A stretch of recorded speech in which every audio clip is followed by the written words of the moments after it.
Hi, Belle. Come on. Hi there. It's been a minute.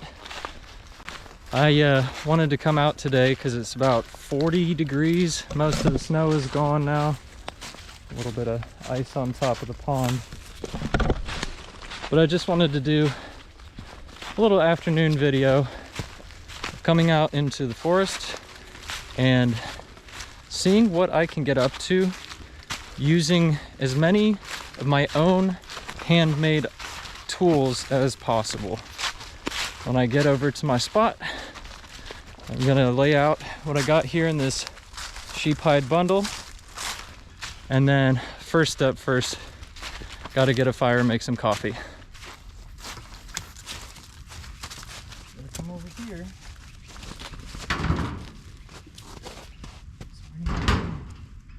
Off that leash. Come here. Oh, come on. There we go. All right, stay close. Go play. Hopefully she doesn't run away on me.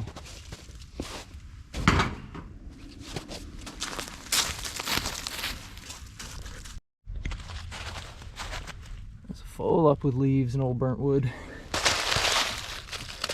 Ooh, some of it with screws in there. Oh, that must have been the old handle to the door. Some of it's frozen in there.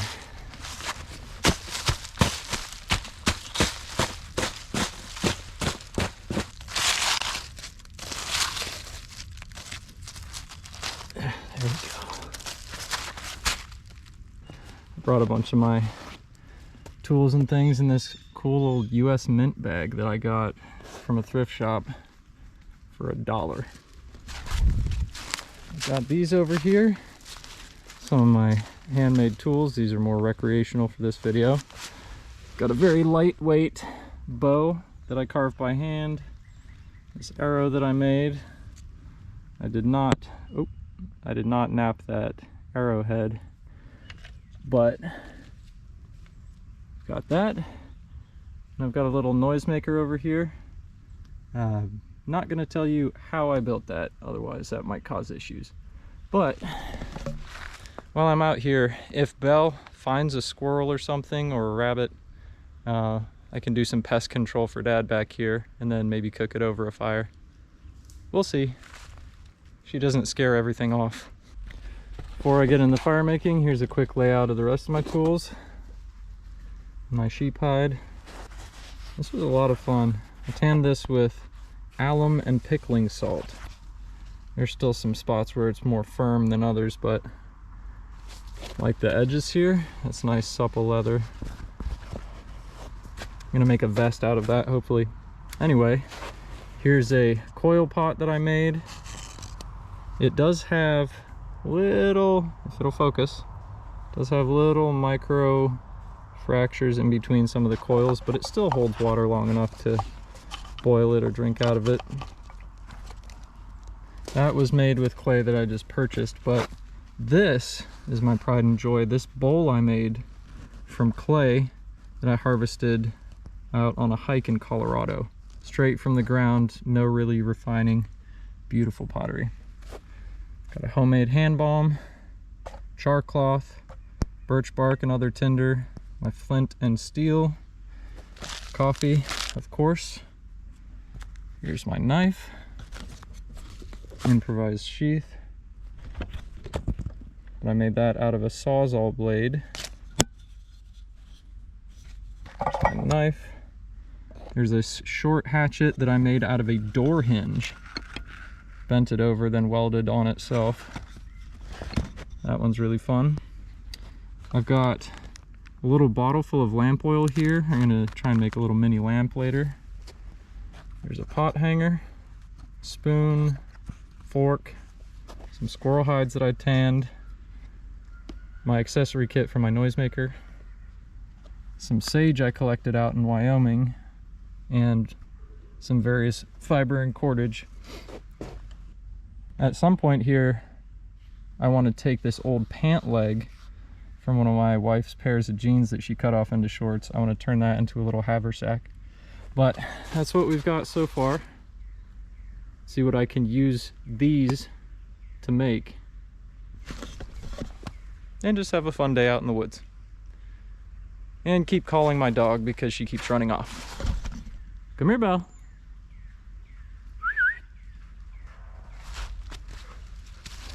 Come here, sweetie.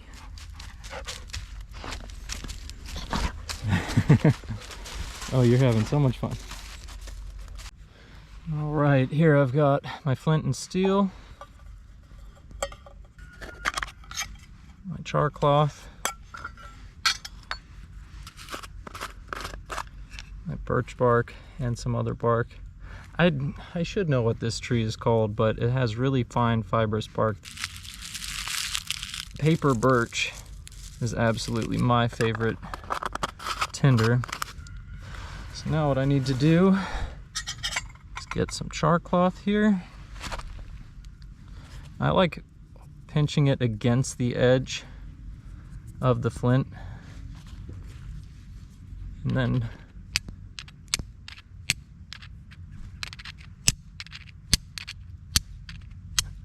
come on.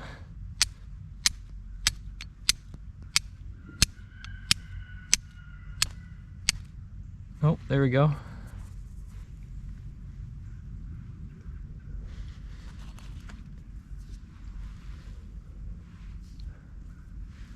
Get that carefully into my birch bark. Oh, I guess not carefully.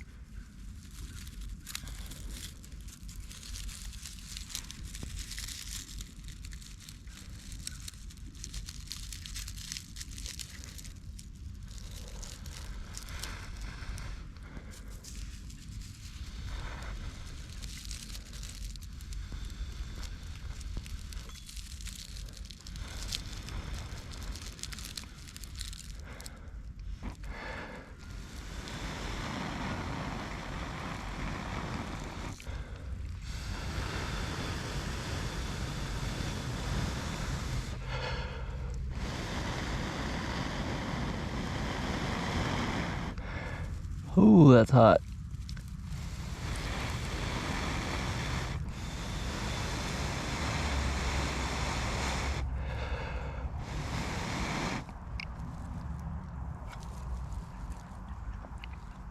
Yeah, it takes a lot of air. Ooh, let's not burn my bag. I should have had some smaller twigs ready to go. They were underneath my larger stuff.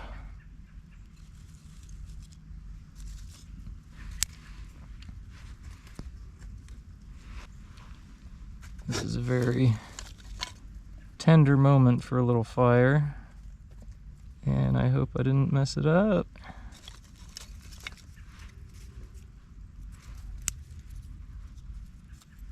If I can get this out from under the other side, throw it on top.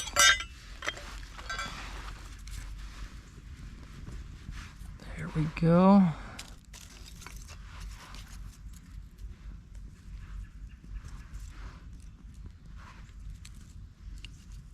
Come on, get some oxygen.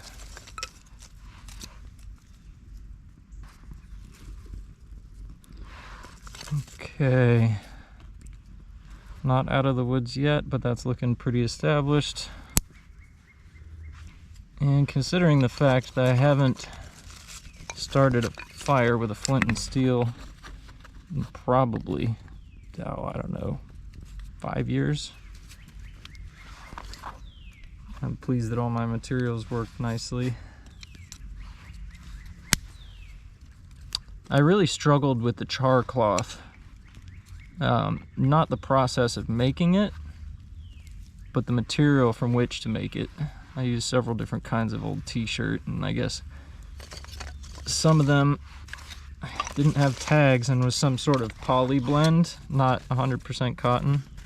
And if it's not 100% cotton, I found it really doesn't work. But this stuff turned out nice. There we go. Now we're cooking.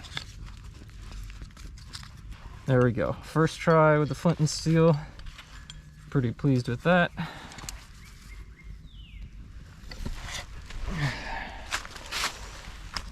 This goes back in my little rabbit hide bag.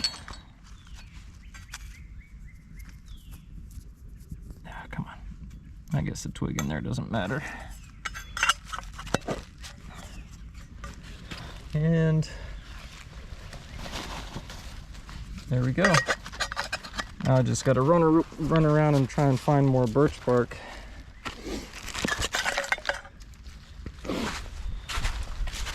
That looks pretty good. All right, now that's a well-established little fire. It's hot enough now I can put the more damp wood on top and it'll just burn just fine.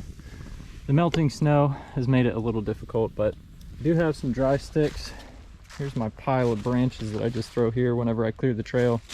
The stuff that's up off of the ground stays nice and dry, and then the bottoms are damp. I'm gonna let that burn down to some coals, and in the meantime I'm gonna go to the creek, get some water in my bowls. Belle, come here.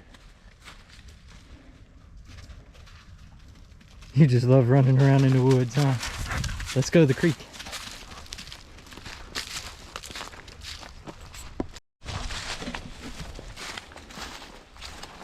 Belle, are you crossing the creek on the...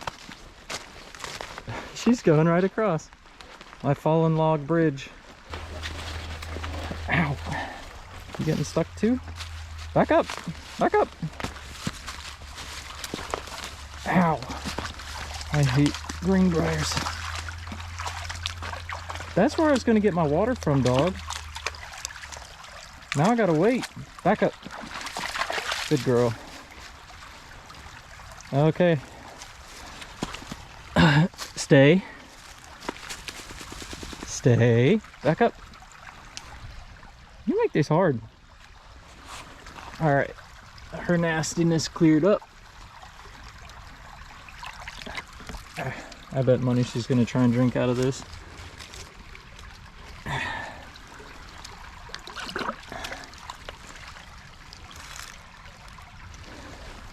Okay, good.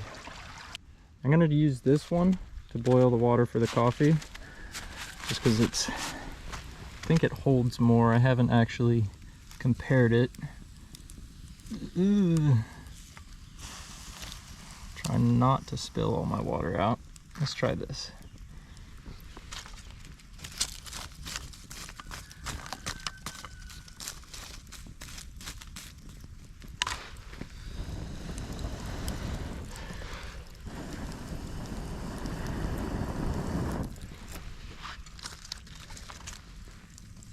Get some hot coals in there.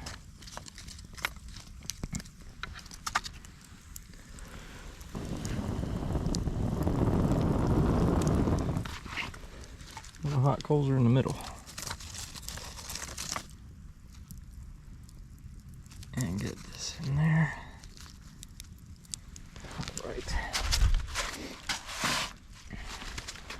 Now I can top it up with the water from the other one. And hopefully it doesn't spill. And once this gets to a boil, then I'll add my coffee ground. All right, while the water's on the fire, might as well load up my noisemaker in case a squirrel or a rabbit comes by.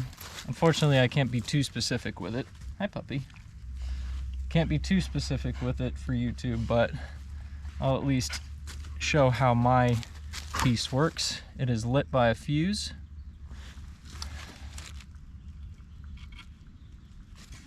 All right. And I use a black powder substitute. Won't tell you how much. In this little homemade powder measure. Really ought to get a funnel because I lose a little bit of powder on the ground when I do this, but it's all right. And I like using old pill bottles because they're child safe and watertight. All right, down the hatch. Now, I've got some pieces of old wasp nest that I heard that this was used like sort of frontier days. Oh, there's a wasp in there, dead one. Is used in the frontier days as like paper substitute for wadding. So over top of the powder, go ahead and put some of that in. There's my ramrod. Make sure it's snug.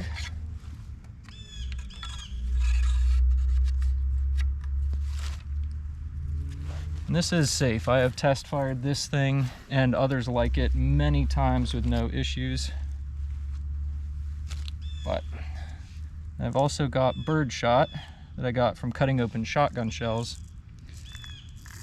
And I want to use maybe 2/3 the amount of shot as the amount of powder that I put in there. Down the hatch. Now another piece of wadding on top to hold it all in and keep it from falling out.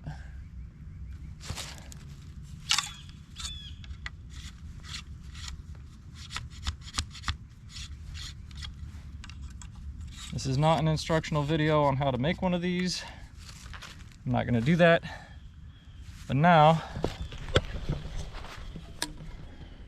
my noisemaker is ready if a squirrel comes by. Well, it's bubbling. It's not boiling yet. It's hot. If I had instant coffee, I could already make it, but I want to boil the water since I got it from the creek.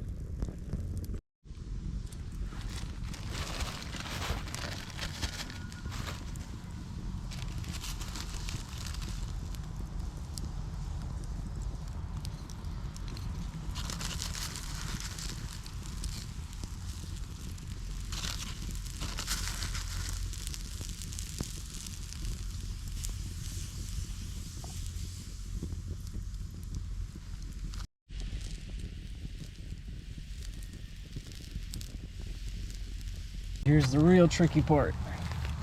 Trying to get that out of the fire without spilling all my coffee on the ground or on the fire pit.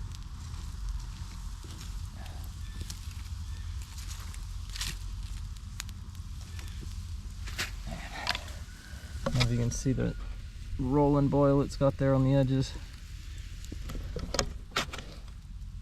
Alright, let's see. I can do this. Maybe not.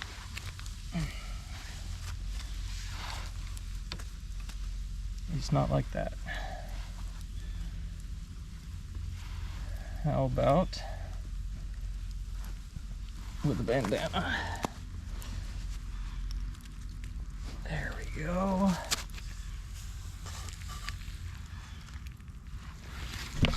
All right, now I'm going to pour it from that into the other cup that has a little bit of cold water in the bottom. And have a cup of coffee. Oh, it smells so good. Look at that bubbling when it hits the hot part.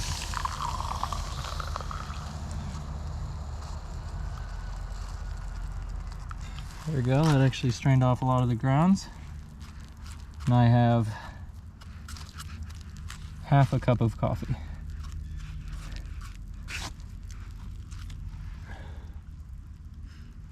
Not too bad.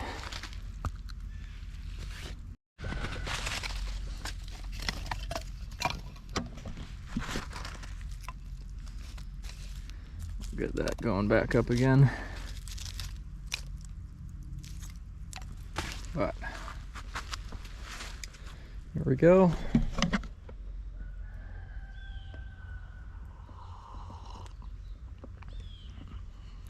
Oh my gosh.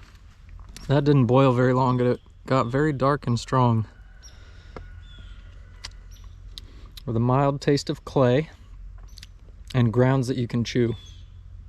Absolutely my favorite.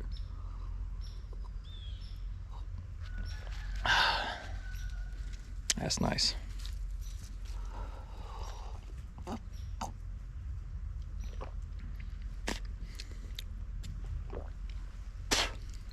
think I used a lot more grounds than I needed. After a hot cup of coffee and sitting by the fire for a minute, I'm actually warm enough that I wanted to take off my outer layers, because now I'm going to start moving around a bit. So now I'm going to take my knife and my hatchet and go do some testing with them. The only thing I've done with this hatchet is I used it to actually scrape the hide of that sheep. I took it off the handle and scraped the tissue and the fat off of the hide. But I actually want to try some chopping with it. And this, I actually used this to help my cousin clean a snapping turtle. And it worked pretty well. And if you don't know about snapping turtles, they are actual dinosaurs. And they're terrifying, but also delicious. Big respect to them. So now I'm gonna run off in the woods with the dog, find something to cut up with my knife and my hatchet. Sit. Lay down. No, no, no. Sit. Lay down. Wait. Okay, let's go. All right, come back. No, come here, Belle. Good girl. Come on. All right. So there's this busted up tree.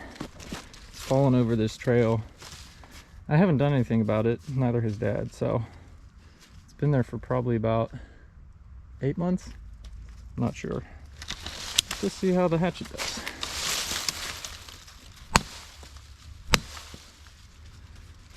Not too terrible. It is pretty dry. All right. See how she bites in. If I could hit the same spot.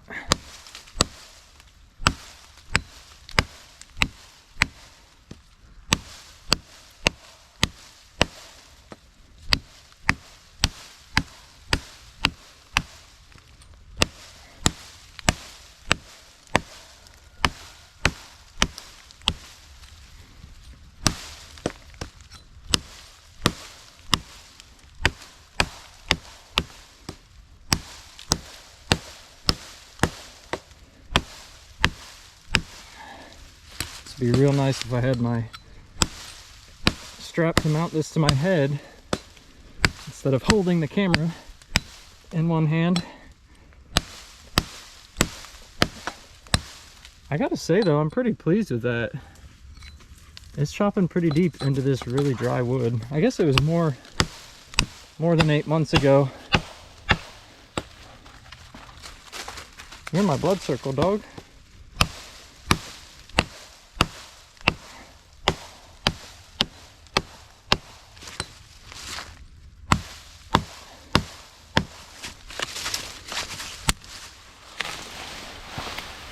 There you go. Not half bad for an old door hinge. That was a fun blacksmithing project.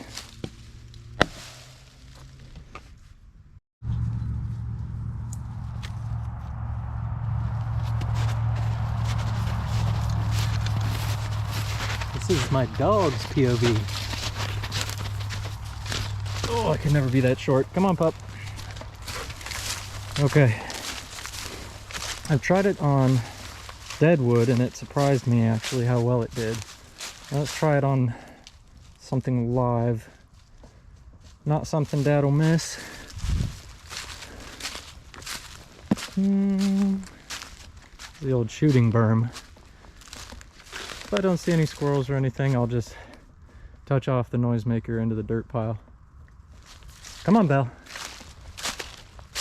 All right, here's a decent one, and I can use the wood for something because it's nice and straight. All right. That went like a quarter of the way in.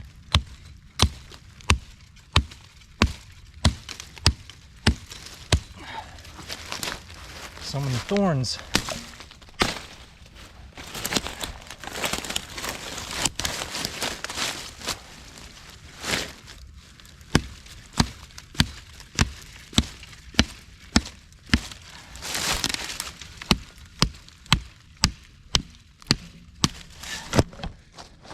Oh, of course I knocked the camera over.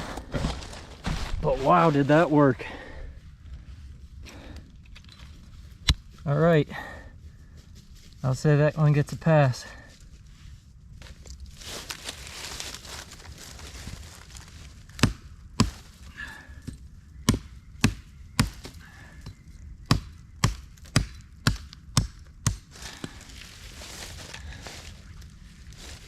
Not half bad.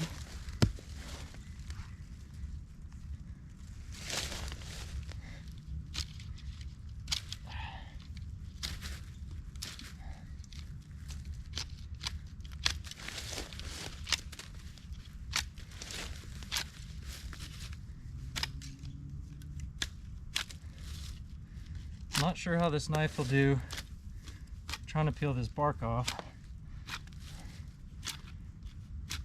but I think this would make an excellent walking stick.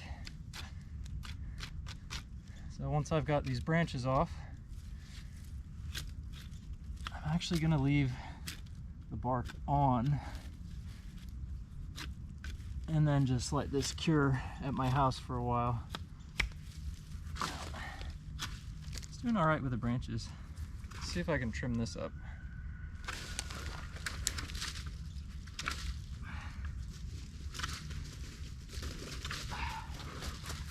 Hi, dog. Back up. Back up. Go.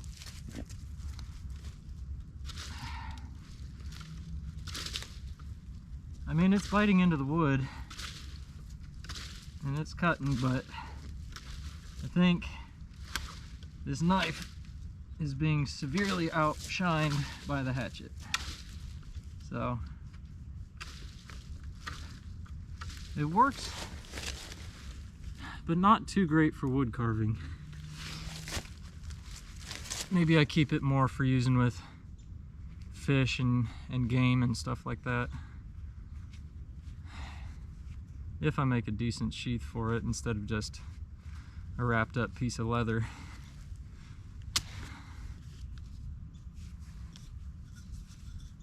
Back to camp with my new walking stick. It's very bendy. I've made a bow out of this before. Might do that again sometime. I'd need a bigger one though. All right, pup. Off we go. I'd say that's a solid A+ for this hatchet. I really like the short handle that I carved for it too. It's very, very handy. Nice little camp axe. Now, I could fell larger trees with this, but I don't have any need for that right now. If I ever do, I'll probably bring this bad boy out and test that. It's only got about this much blade that I could use to split into wood. So if I did have larger wood, I'd need to split. Maybe I use that other knife and just tap it through. We'll see. I give this at least an A, a 95, solid A. But the knife on anything other than meat, it's getting a lower score from me. Didn't really perform that well on the wood, so I don't know, maybe a C+. And it's hard to rate these things. The handle on that knife that I made is comfortable, nice and thick. But the blade, I think, is maybe a little too flexible for woodcraft. However, like I said before, it's good on meat, and I think it'd be excellent for fish. So maybe that's a game knife, not a carving knife. But either way, very pleased with this hatchet. And now for something completely different. I'm going to turn this little shot glass full of lamp oil into a little miniature camp lamp. Camp lamp. Why does that sound awful to say? Camp lamp. No. Oil candle sounds better. All right, let's get this stuff out. So I'll have the wick fed through the bullet casing and then slip down on top of the wire, and then put it down into the neck of the bottle just a little bit so it's just below flush. and then have this bent at a 90-degree angle so that it sits flat on the bottom and holds this up. I'm gonna throw it together, see how it looks. See how she works.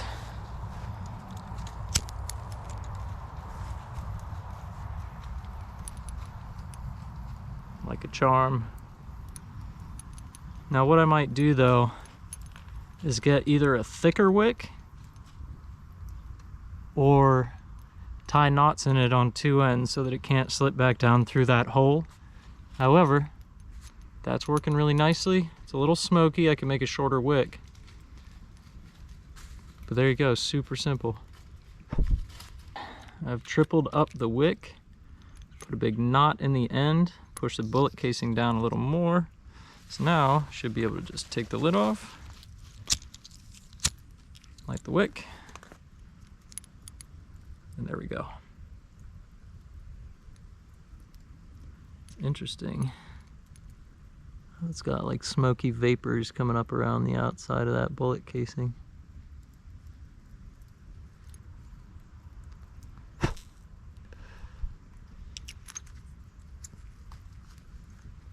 There we go. And for another little mini project, I'm going to show you how I turn this jute twine into this rope using 2 sticks. It's one piece, one branch, cut into 2 lengths. This is the counterweight, so this one's a little longer and heavier. You split that straight down the middle and carve out the inside of both so that there's a void there. And on the other one, you cut around both sides and then carve it down so it's like a dowel in the middle. This keeps it from sliding off. And then put the 2 pieces around the central dowel, lash them together. I use synthetic sinew, it holds nice and tight.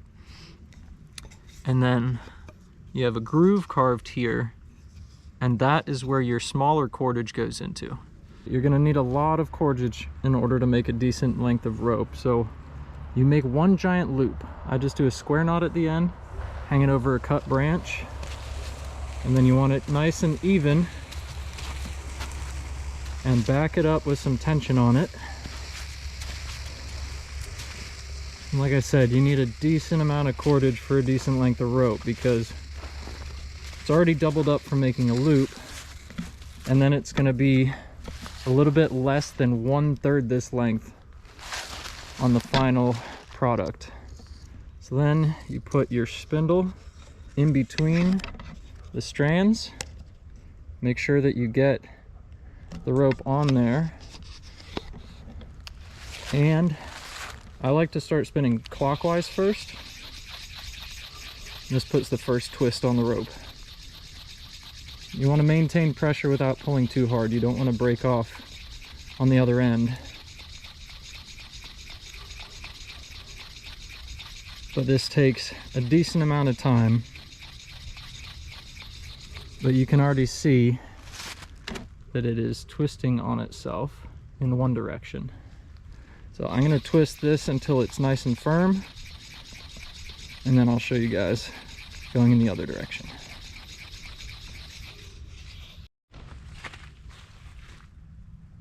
Boop. All right, pretty close to done on the one twist. You can see it's now wound itself up pretty tight, close to the spindle. Just give another couple passes. Want it to be nice and tight, because the tighter you wind it in the first direction, the easier it'll hold in the second. It's kind of interesting when you get close to it being tight, you can start feeling it pull towards the anchor point as it's getting shorter from twisting on itself. The important thing is to have a straight line to your anchor point for the next step. All right, that looks nice and tight. So now I want to set this down with a little bit of tension on it. And this is what I've found the easiest for the next step. So you need to double it up on itself. So I grab it right here with one hand and slightly pull with the other, and you loop it back over itself. Now here's the hard part, is feeding it back through. And this is why you need a straight line, because it's dragging that spindle back along the ground as I'm doing this. So I'm making a second loop, feeding it back. And this is why your final rope will be a third of the length of your original loop. Feeding it back through.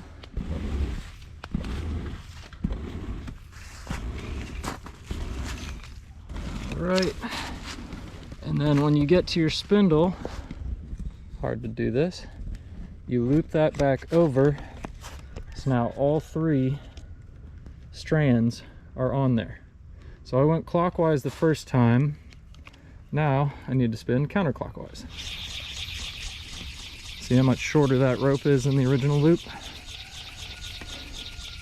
The longest rope I made was about 50-ish feet, maybe a little more. And it required using the entire diagonal length of my yard back at home. And I used a drill with an eye bolt in it and hooked the other end on my fence.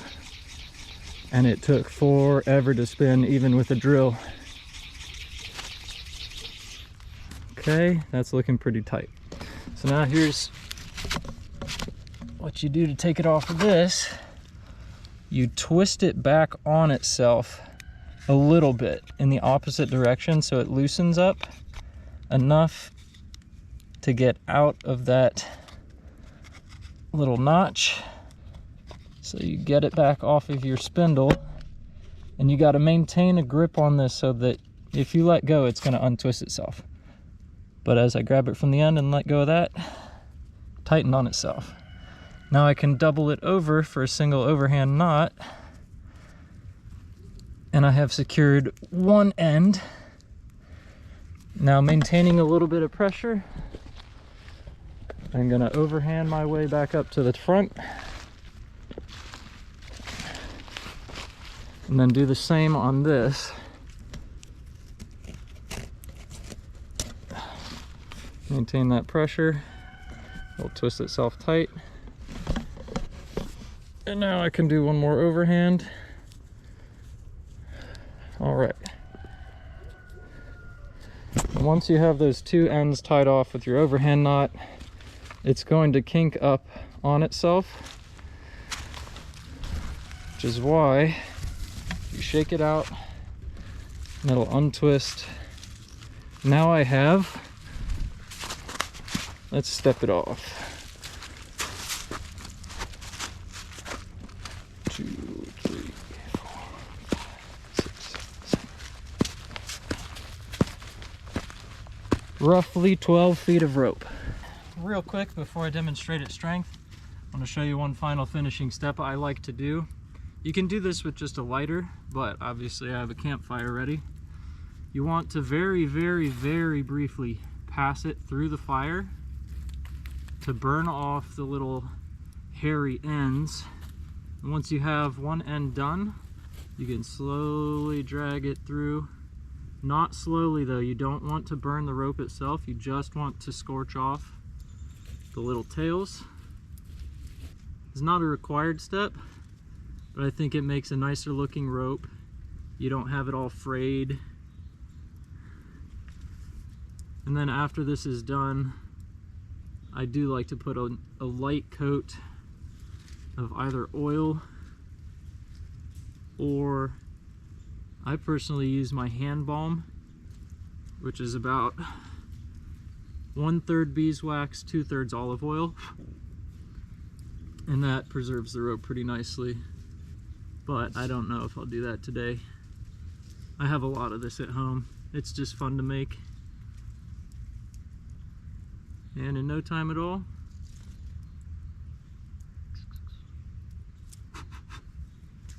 pull it back through your hands. You have a nice rope.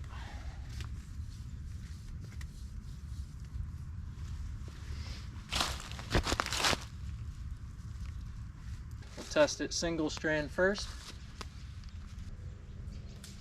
And I can lift myself off the ground. It's actually bending over this sapling. So its break strength is well over 160, I'd say well over 200. But then if you double it up, even more secure. Oh! It's stronger than a piece of wood. That broke straight down the middle. And the rope is untouched. I'll probably leave that in, that was funny.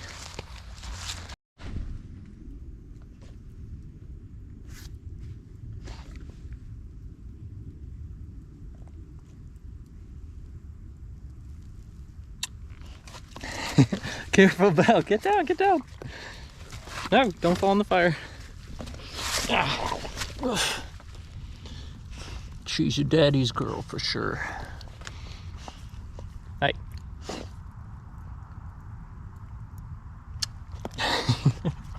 For this next project, I'll turn this pant leg into a carry bag, a little haversack. It's already got a rip in the knee. So I'm gonna have that be the opening, and then it'll hang like this with the strap attached here. The widest part of the leg will be the bottom. And then for the top flap, I'll probably sew a line across here and then trim it off. Then when I open it, I'll have the main pouch here and a secondary pouch up there where I can just put smaller stuff. And I'm gonna try and use this bone needle that I made out of a deer leg bone. We'll see if it holds up. If not, I do have regular needles. And synthetic sinew, love this stuff. And just a bit of strap webbing. This bone needle is actually working even better than I expected. It's kind of got almost a blade shape to it, and then is really thin on the one side. So it's kind of not cutting through,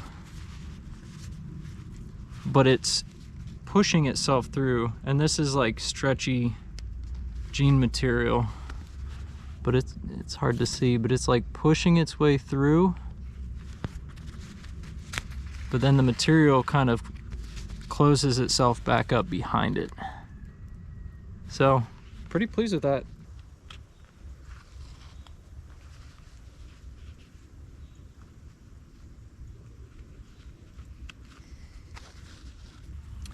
Well, it's not the straightest line that was ever stitched. That worked out pretty well. This bone needle held up excellently. Got the top sewn and trimmed off. I can turn it right side out.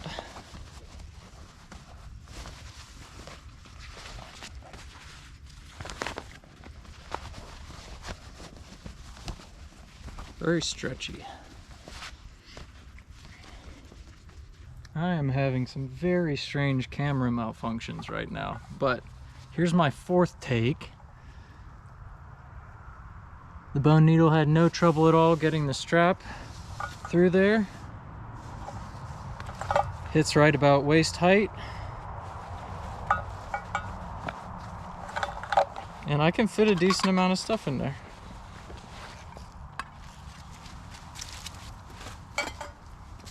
I'm pretty pleased with how this turned out and how well the bone needle performed. And it's still sharp. I mean, it's held up. It didn't dull at all. So yeah, there we go. There's one jean leg haversack. So I'll just show you two things before I'm done. Here's the bow that I made. Carved of one piece. It's kind of almost a recurve. But I made this out of an invasive species that grows in my yard called the tree of heaven. And this is a really light, thin bow. It doesn't have too much power to it. It's more for having fun and little bit of trick shooting if I wanted to. But here's the arrow that I made to go with it. And I mean, it maybe has 15, 20 pound pull at most. Belle, come here. But let's see. I'll zing this off into the woods just to see the flight path of the arrow. Oh, or I hit a tree.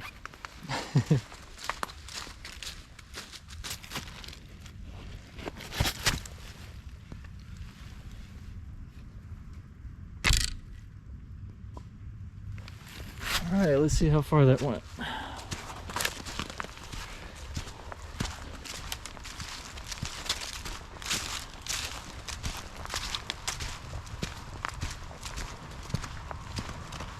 That went about 20 yards. Stuck in the mud. No further deformation to the arrowhead. That's a pretty fun little bow. Nothing crazy, just having fun with it. I don't know, maybe I could kill a rabbit with it if I was really close, but it just doesn't seem super ethical to me. I need a stronger bow for that. Hey, Belle? Belle? Ready to go home soon? All right, we're all packed up. Got all my stuff ready to go. Last thing I'm gonna do is go and demonstrate the noisemaker for you so I don't have it loaded back at my house where I can't shoot it. But man, you can see how cold my hands are.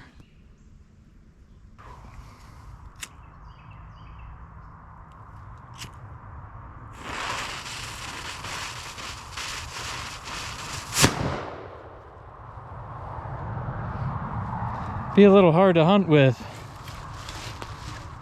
just because that fuse goes for so long, but obviously didn't have a target. I was just aiming for these leaves, but it shoots the shot out there nice. I bet you I could get a squirrel with that. Thank you for staying behind me. All right, I love this thing. Wish I could talk more about it.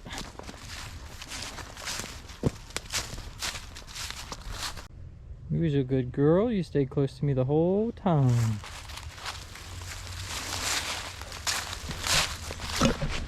Well, I had fun today. Just a little bit of messing around, using some of my homemade tools, and I think what I enjoyed most today was getting that fire started with the flint and steel. That was good practice. Sewing the haversack out of the jean leg, and of course getting to show off the boomstick. Least favorite thing, I love this location because it's my dad's private property, but I just hate hearing cars drive by in the background.